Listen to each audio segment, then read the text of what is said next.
tó ẹ káàbọ̀ sí iléeṣẹ́ wa mo kí yín nílé lóko lọ́nà lẹ́yìn odi pé ẹ káalẹ́ ẹ káàárọ̀ ọdẹ ọdún bí etí tẹ fi ń gbọ́ mànídì bákan náà ojú tẹ fi ń rí wa náà kò ní fọ́ láṣẹ Èdùà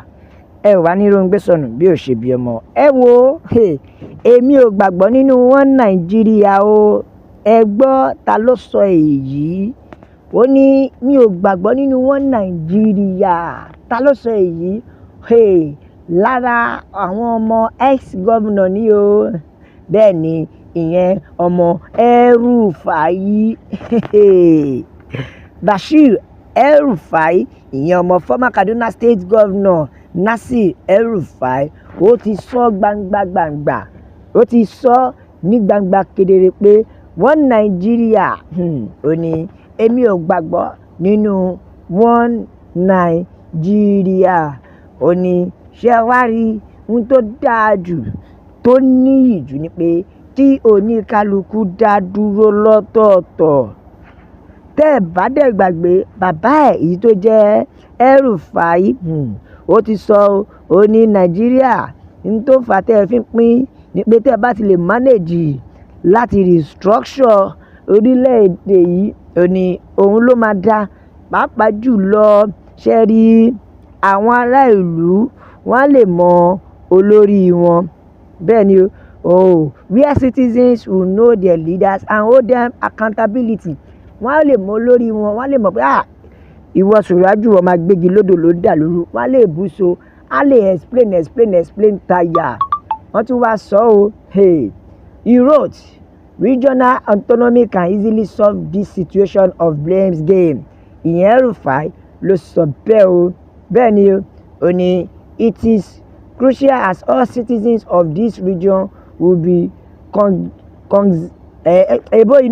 cognizant of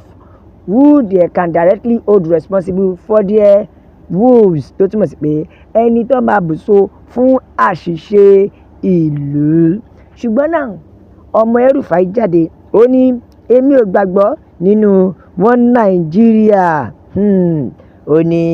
Escobar èmi àti Escobar gbàgbọ́ wípé kò sí nǹkan tó ń jẹ́ wọn Nàìjíríà ẹ ṣe ti di báyìí mò ń sọ fún yín pé àwọn ará apí yìí níṣe ni wọ́n rò tọrọ ń bẹ̀ wọn ò fẹ́ ṣe é ni wọ́n rò tọrọ nílẹ̀ wọn ò fẹ́ tẹ̀lé ni wọ́n mọ deep down wọ́n mọ nǹkan tó tọ́ wọ́n mọ̀ pé nǹkan tí ó tọ́ ni pé ká pín wọ́n mọ̀ pé ọ̀nà tó fi lè rọ mùtúmùwà tó fi lè rọ onílé tàlejò lọ́rùn ni pé kí oníkálukú dá dúró lọ́tọ̀ọ̀tọ̀ ṣùgbọ́n wọn ò fẹ́ ṣe é kẹ́ lè mọ̀ pé wọ́n mọ̀ wọn ò kọ̀ fẹ́ ṣe é ni àìrí ọmọ El-Rufai wọ́n ti fi lálẹ̀ ó ní òun gan ò gbàgbọ́ nínú wọn Nàìjíríà ẹ wo ẹja ka àtẹ̀jíṣẹ́ èèyàn bẹ́ẹ̀ làwọn èèyàn ní wo ó ṣeun jàre ó káre àwa kan mọ̀ pé wọn Nàìjíríà yìí kò lè sàn wá bẹ́ẹ̀ nìkan tó jẹ́ kọ́ mi ó ní lóòótọ́ ni gbogbo wọn mọ̀ wípé Nàìjíríà kì í ṣe nǹkan náà wọ́n dẹ̀ mọ̀ pé kò sí nǹkan tó lè sọ wá di nǹkan náà àwọn British kò tó kó wa pọ̀ gan which is àwọn British tí wọ́n join wa together gan tí wọ́n pè Nàìjíríà àwọn gan which Nàìjíríà tó pè wá gan àwa gan ọmọ tó mọ rẹ̀ ṣùgbọ́n ìgbà tá a dáyé tán ìgbà tá a wá yí padà lọ́wọ́ sọ di Nàìjíríà which is ojoojúmọ́ Nàìjíríà dàgírì ló sọ yẹn bẹ́ẹ̀ ni o in which we don't know the meaning of Nigeria and the only reason why the northerners are insisting on Nigeria remaining one is because of the mineral resources in south ṣe ti gbọ́ ẹ̀yin náà ẹ gbọ́ wọ́n ní ìdí tó fi jẹ́ pé àwọn Fúlàní àwọn ará òkè ọya yìí fi ń yarí pé ká ṣáà wà ní ìṣọ̀kan ojú nǹkan àlùmọ́nì tí wọ́n rí ní ilẹ̀ Yorùbá lọ tó túmọ̀ sí pé nǹkan àlùmọ́nì tí wọ́n rí nílẹ̀ Yorùbá òun ló fà á tó fi jẹ́ wípé wọ́n ṣàfẹ́ jẹ́ kí gbogbo wa lọ wọ́n ṣàrùn irin mọ́ pé àní wọ́n Nàìjíríà la fẹ́ ẹ jẹ́ ká tún tẹ̀síwájú bẹ́ẹ̀ nìkan ni ṣùgbọ́n sì yín o ṣe ló dàbí pé àwọn Fúlàní wọ́n ti ní àwọn nǹkan àlùmọ́nì dáadáa bẹ́ẹ̀ ni wọ́n dẹ̀ ti tà á wọ́n ti tà highly sought for across the world wọ́n ti tà káàkiri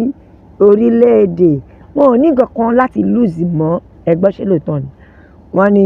tó bá pé orílẹ̀-èdè náà wọn ò ní nǹkan kan tó fẹ́ pàdánù mọ́ nítorí wípé wọ́n ti jèrè wọn o bẹ́ẹ̀ ni ìdí nìyí tó fi jẹ́ pé gbogbo ìletò gbogbo ẹ̀yà ẹ gbọ́dọ̀ máa rí pé ẹ mójútó nǹkan àlùmọ́ọ́nì yín láti rí pé ẹ bu àwọn olórí so tí wọ́n bá ṣe nǹkan àlùmọ́ọ́nì tàbí owó lù kùmọ̀ ṣe rí nípasẹ̀ ṣíṣe yìí èyí ló máa dín ìwà wèrè ìwà wọ̀bìà jù kù ní orílẹ̀-èdè àti ní gbogbo region pátápátá wọ́n wá ní ṣùgbọ́n nísìnyí o nǹkan kan tí àwọn orílẹ̀-èdè Nàìjíríà wá kó dùn tó jẹ́ pé àti pàtì náà wà kí láwọn nǹkan tá pàtì ìtẹ̀síwájú ìran ọmọ Nàìjíríà ò fẹ́ ìtẹ̀síwájú mọ́ ìpè lábẹ́ bó ti wù kó rí wọn kó dùn ìtẹ̀síwájú mọ́ ṣùgbọ́n kí wá ní àwọn nǹkan tí wọ́n kó dùn greediness bẹ́ẹ̀ ni ojú kòkòrò àti jíjí owó jẹ àti àìlóòótọ́ wọ́n ní gbogbo àwọn nǹkan báyìí ó ti kún orílẹ̀-èdè ẹ wo ẹjá tún ká tẹ̀síwájú ẹlòmíràn ìkọjẹ́ kó yé mi ó ní kí ló dé tó ń sunkún sí i nítorí pé ṣé ká sọ pé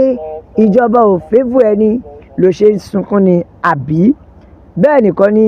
but your father was against the idea of restructuring as governor bẹ́ẹ̀ nìkan jẹ́ kó yé mi ó ní so nísìnyí ẹ ti lè sọ̀rọ̀ ẹnu ti kà yín ẹ ti lè sọ̀rọ̀ ṣebí bàbá ẹ̀ yìí náà ni ò gbà nígbà tó wà ní gómìnà tó ń sọ pé restructuring ò lè dáa ṣùgbọ́n sì ó dàbí pé orí wọn ti pé yes something need to be done because Nigeria is in wrong hands for years tó túmọ̀ sí pé a ní láti tètè wá nǹkan ṣe nítorí gbogbo wa la mọ̀ pé ibi ọwọ́ ẹ̀yìn ni Nàìjíríà wà bẹ́ẹ̀ ni ìkànjẹ́ kan ṣe fún yé mi o ó ní a mọ̀ pé a ò kì í ṣe ìkan náà ìrònú wa ọ̀tọ̀ọ̀tọ̀ ni bákan náà ìran wa ọ̀tọ̀ọ̀tọ̀ ni bákan náà mission tí gbogbo wa ń lé ọ̀tọ̀ọ̀tọ̀ ni bẹ́ẹ̀ ni nítorí the South love to work and be independent bẹ́ẹ̀ ni ṣe mọ̀ pé àwa South West a fẹ́ràn ká ṣiṣẹ́ ká dẹ̀ dádúró a ò fẹ́ kí ẹnìkan máa control bẹ́ẹ̀ ni o why the North love and worship religion apart from God àwọn òkè ọya náà wọ́n fẹ́ràn láti máa sin nǹkan wọ́n fẹ́ràn láti máa ṣe ẹ̀sìn bẹ́ẹ̀ ni bẹ́ẹ̀ ti rí báyìí ṣùgbọ́n ṣé wàá rí pé ọ̀tọ̀ọ̀tọ̀ ni wa ẹ̀wẹ̀ ń yá mẹ́rin bàbá mi ara ìdí tá a fi pariwo pé Yorùbá gbọ́dọ̀ dádúró nìyẹn ẹ bá mi bó kó lọ fà ẹ like ẹ share